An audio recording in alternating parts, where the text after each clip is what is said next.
Another important point I'd like to touch on is, okay, many of you would say, regardless of what happened in the Vietnam War, regardless of who did what to whom, it's been more than 30 years. Why can't we forgive and forget?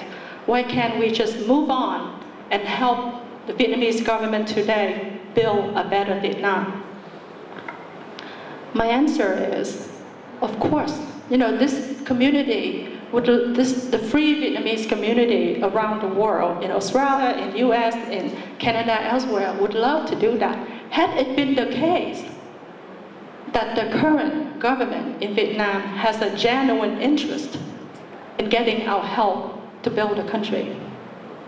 The truth is contrary. Let's just look at what they did. When we say that we are against the current government in Vietnam, we are not against them because of what they did to us, meaning the former South Vietnamese citizens. That's not why we are against the South Vietnamese government the Vietnamese government of today, the communist government of today. We are denouncing them not because of what they did to us 35 years ago, 33 years, 34 years ago. We're denouncing them because of what they continue to do to the people today in Vietnam. The fact that there's no democracy, there's no human rights. The fact that they put the priority is to keep their party in power. Therefore, they dare to give up land to Communist China.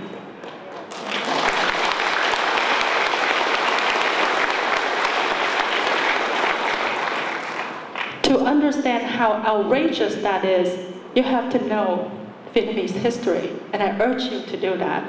Looking back, Vietnam is a country of almost 5,000 years of proud history. Because of where we are, where we're located, we have a very strategic location on the world map. So because of that, in our 5,000 years of history, we repeatedly were invaded by the Chinese, by many others. The French, we were dominated by the French for 80 years as well. And at one time, we were dominated by the Chinese for 1,000 years. Can you imagine that? 1,000 years, how long that is? But guess what? We still were able to keep the fire. We were able to retake our country and kick the Chinese out after 1,000 years.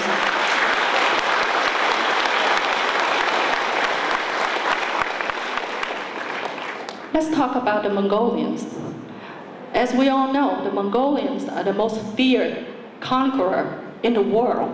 They conquered half of the world. Guess what? They were defeated all 3 times when it came to Vietnam. Every single time of the 3 times. And we were outnumbered 10-1 every time.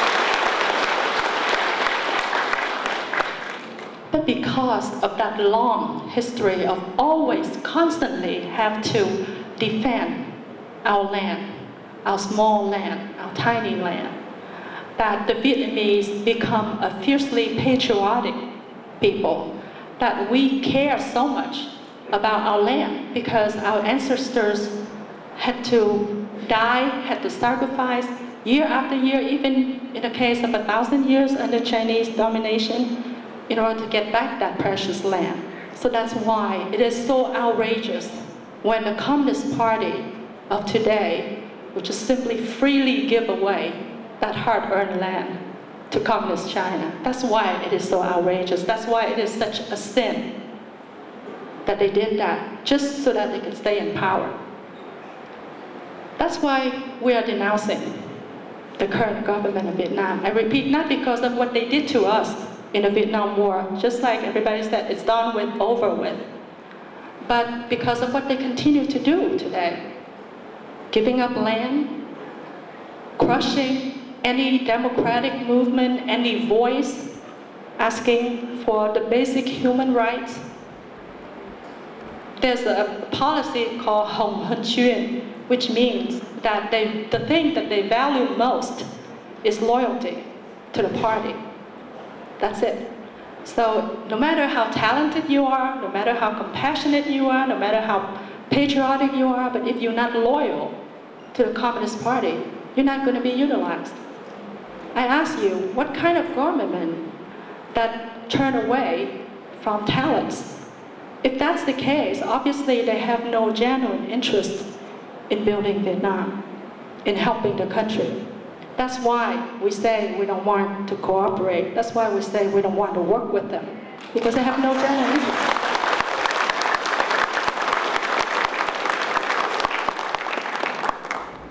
Let's look at the situation of the plea from the workers, the Vietnamese workers all over the world, when they were sent, or I would say exported, to these countries to work in these factories in atrocious conditions.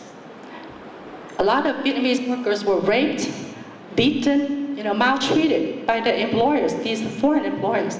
What kind of government, I ask you, that turn a deaf ear to the plea of their citizens when they are in dire need, when they are maltreated by foreigners, by foreign employers?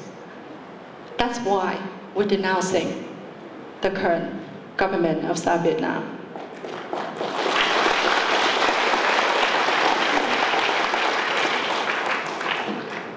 My last thought before I stop so that you could have a chance to ask questions if you like, is I know that standing here, I'm looking into the eyes of today and future key decision makers and leaders in Australia.